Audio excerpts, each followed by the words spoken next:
Hey, welcome to another coach video tip. I'm Dan Foster, the Chief Operating Officer and an Executive Coach here at Building Champions. And today I am joined by my good friend and colleague, Carlos Marín, who's an Executive Coach with us here at Building Champions. Carlos, it is great to be with you, buddy.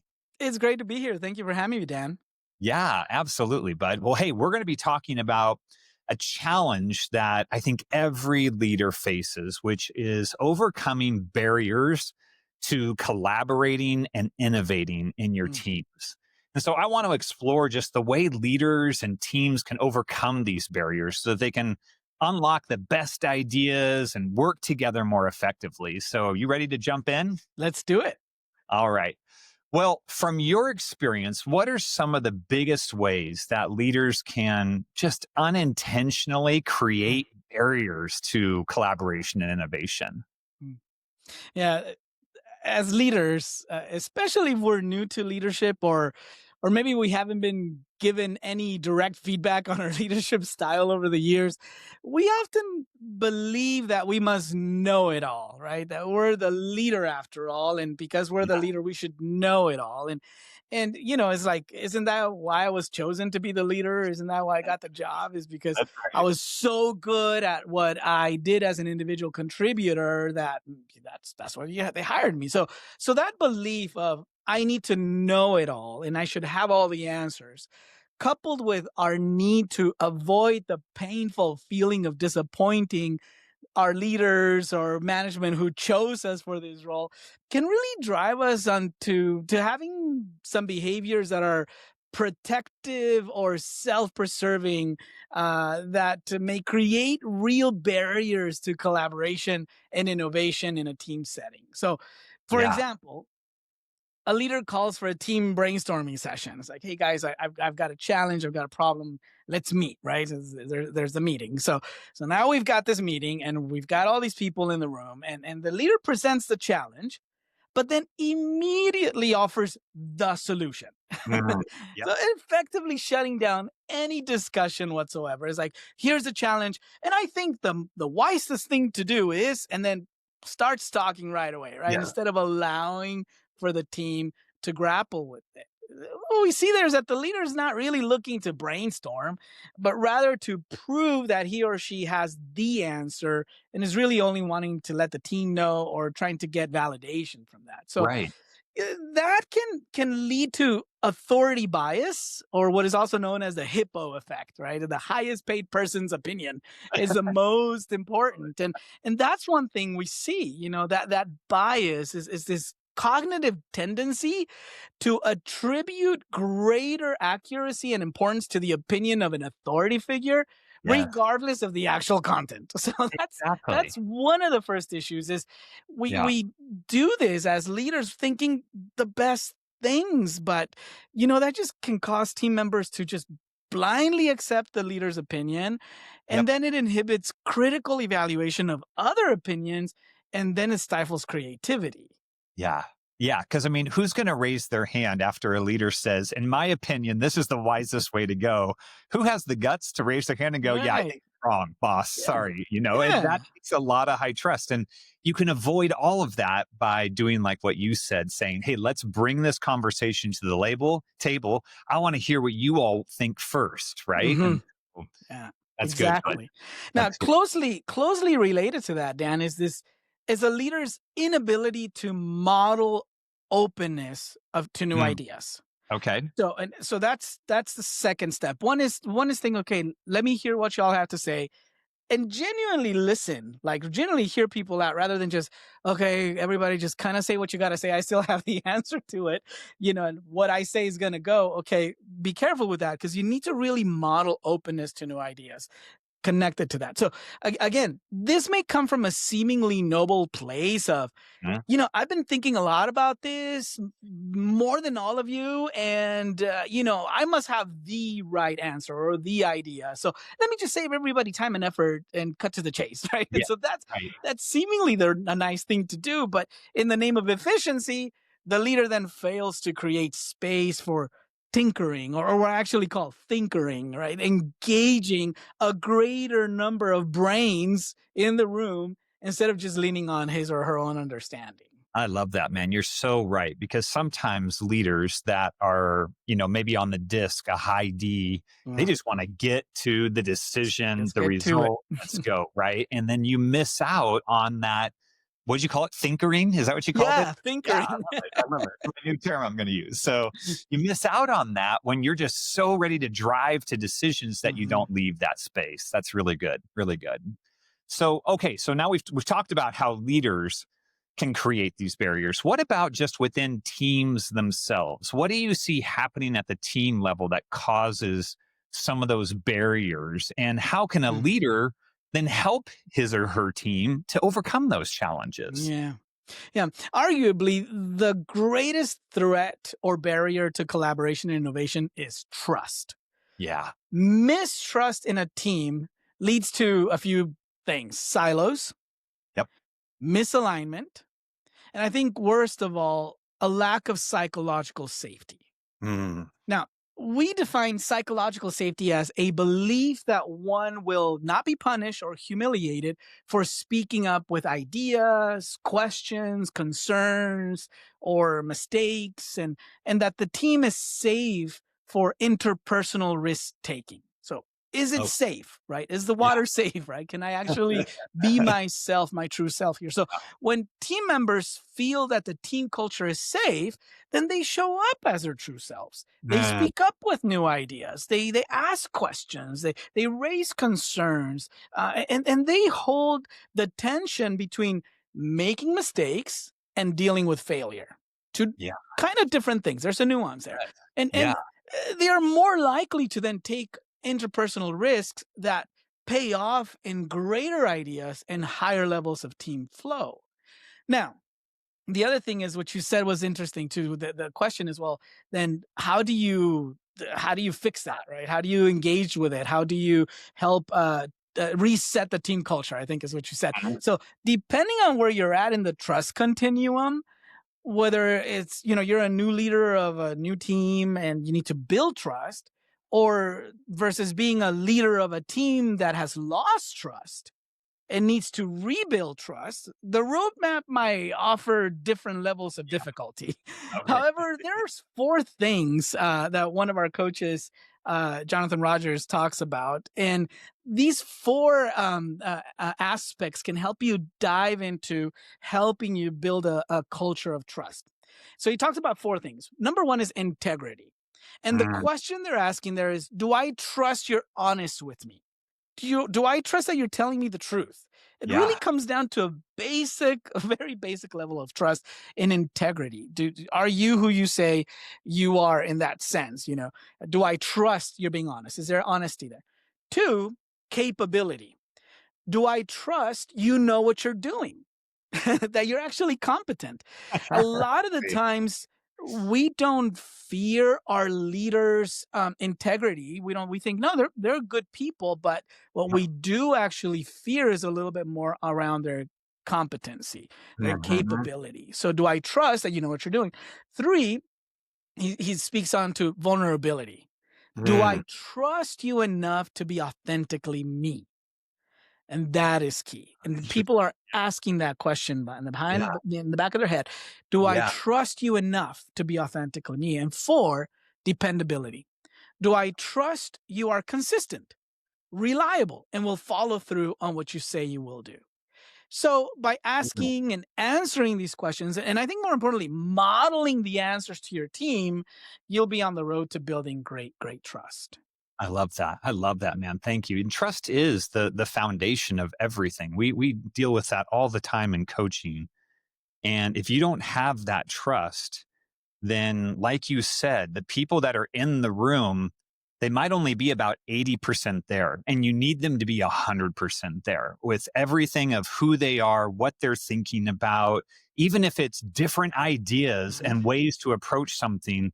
It's got to be a safe place, a high trust place where they feel comfortable bringing that. So, man, I love that. Thanks, Carlos. So, Mm, let's talk more about just the how do we overcome these barriers and how do we mm, help our teams to overcome these things. So collaboration and innovation, they're essential. mm, What are some things that you can that you've seen with your Yeah. coaching, working with leaders Mhm. and executives to really that they can lean into here?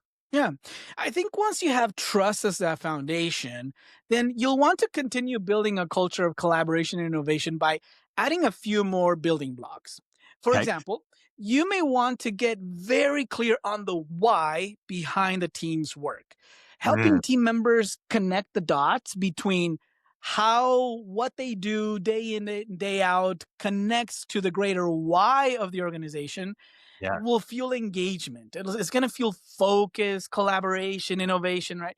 And Yep. if we understand the big why of what we do, then we tap into a deeper sense of self that helps us overcome those challenges and obstacles, both internal and external. So the first is try to get really clear on the why. There's really good research out there on, start with why, begin with why. It's getting the why behind the what really clear. So that's one. Okay. Two, another building block could be a focus on the who. Who Mm, are we as a team? yes. Hmm. What are our behavioral styles? Yep. How do we complement each other? What might be some roadblocks to really collaborating together when it comes to interpersonal behaviors and styles and whatnot? So, uh, getting clear on who we are as a team right now is important. And then additionally, knowing what we're trying to build and why we're building it, then we can begin to not only be aware of who we are as a team, but who do we need to become as a team? Not just who we Mm, are, but yeah. who do we need to become in order to win, in order to achieve the why behind the what? So, Mm, essential work like DISC assessments, EQ assessments for the individual and for the team can really be helpful here. that's great. Um, I guess another thing I would say is an antecedent to achieving higher levels of team flow or even flow itself, but specifically we're talking about team here and really getting into a flow state to really collaborate and innovate together. An Yeah. antecedent to that is play. Tell me So, more. yeah, integrating play into ideation and brainstorming meetings, Okay. that is so awesome. Just such a key to really helping us achieve flow state and how to flow together, how to really come at the table. Now, again, this is already having trust as a base, understanding the why, understanding our who, but Yeah. then the how we do it is important. And in the how, when you insert play, literally figure out a game that you can play together because that's going to bring out that innovative kid spirit in you that really helps you get out of your thinking brain and more into your being brain, more into that brain that allows you to be innovative and creative and help you drive to greater flows, states of flow. And Yeah. again, just allowing you to tap into those intrinsic motivations that produce the right atmosphere for creativity and innovation. So tell me, I just want to dive into this just a Mm, little bit more. We're going to go a little long, but that's okay. This is so okay. good. So when you talk about play, am Mhm. I bringing just any type of game to it and like we Sure. do it for 5 minutes, or do you try to tie the game into the work that you're doing? I've seen it work with both ways. Just Okay. getting people doing something different. So Yeah. again, a lot of the times we come into this like, okay, there's this big obstacle. We've got to get to that top of that mountain. And a lot of the times we're just so stuck in fight, flight, freeze, fawn syndrome that we Okay. can't think innovatively or creatively. So anything to get us out of Um, that state and into a state of flow will help us. So an antecedent to that could be play. Now, if you can make it fit and work together and say, oh, yeah, now this kind of shows this, and you can see yeah. that as you were playing the game, Yeah. Yeah. that's great. But sometimes even just play by itself helps you just switch that off and switch Yeah. on that innovative brain.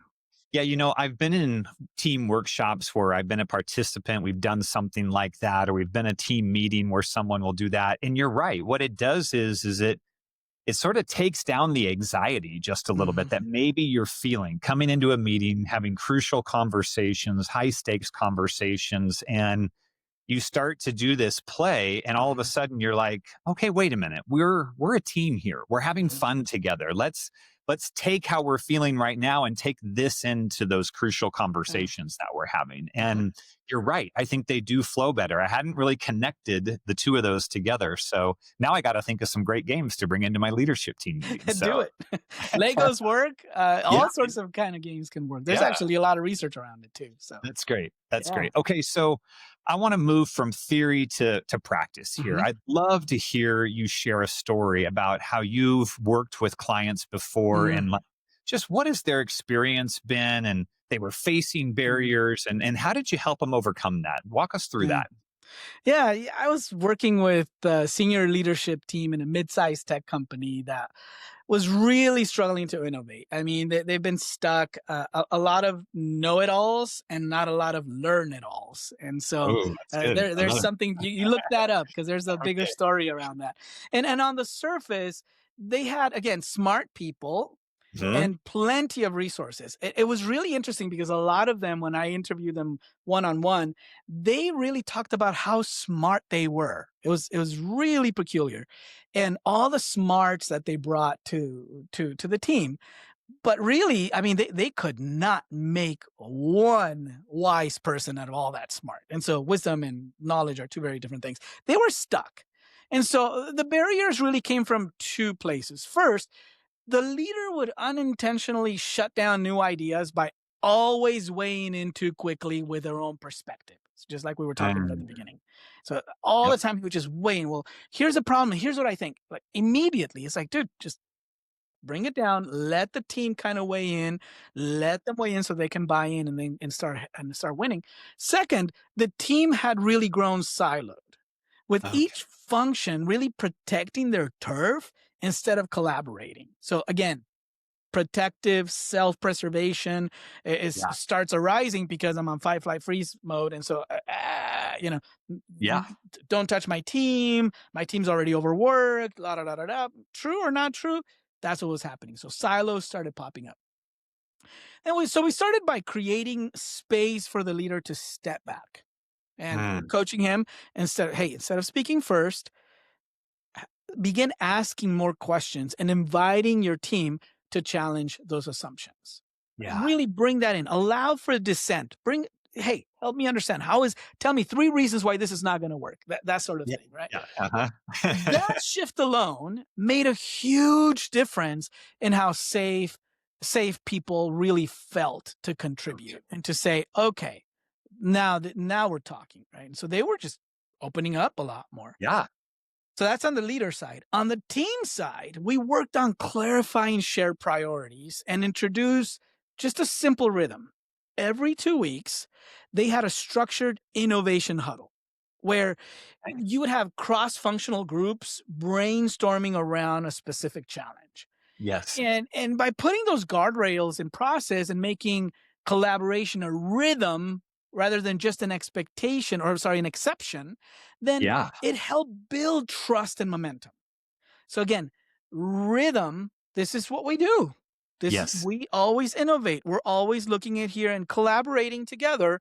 It's what we do. And so then what does that do? That builds trust because there's Uh-huh. consistency and momentum. And then you just can take advantage of momentum. So what was Yeah. the outcome? Within a few months, literally, Mhm. I think it was 90 days, Yeah. the team rolled out two new client facing solutions that came directly from those huddles. Oh, And, wow. and, and beyond the results, those immediate results, you can really just feel that energy shift, the belief shift, the understanding was different and people Mhm. were engaged again. And Oh, collaboration became part of how they operated, not just a one off event. yeah. I love that, man. Thank you. That is such an awesome story. And, it got, as you were telling it, it reminded me of a monthly meeting that we have here Mm, at Building Champions where we bring in marketing, sales, operations, the client experience team, and we just sit around and talk about the business. mm, And we talk about what needs to change, how can we improve, how can we be more efficient. And we're doing some of that you said there, but you've given me some ideas because often what I will do is I will bring the topics and I will Mhm. say, what are we thinking about this? I'm going to switch that and I'm going to ask my team, hey, team, what do we need to, you're in the trenches. Mhm. What are the things we got to be focused on? And Mhm.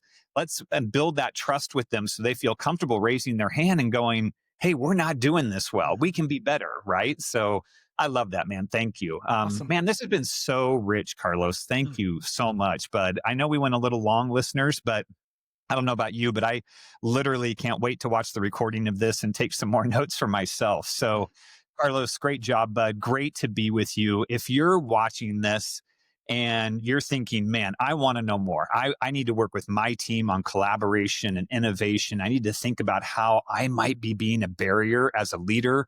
Or you're thinking, I've got to be someone that helps them overcome those barriers and you've loved what Carlos has said today, man, he might be the right coach for you. So reach out to us at buildingchampions.com. You can check out Carlos's bio there. You can check him out on LinkedIn and just let us know how we can help. We want to be there for you. So, and if you are watching this today and you're going, man, I'd love to share this with so and so, just pass it along Mhm. and say, hey, watch this great video. You got to learn more about what they're talking about at Building Champions. We love those types of referrals and connections. So pass it along for us. Thanks again for watching. We'll see you next time. Carlos, thanks, bud, for being Thank with you. us. I really appreciate it. See you soon.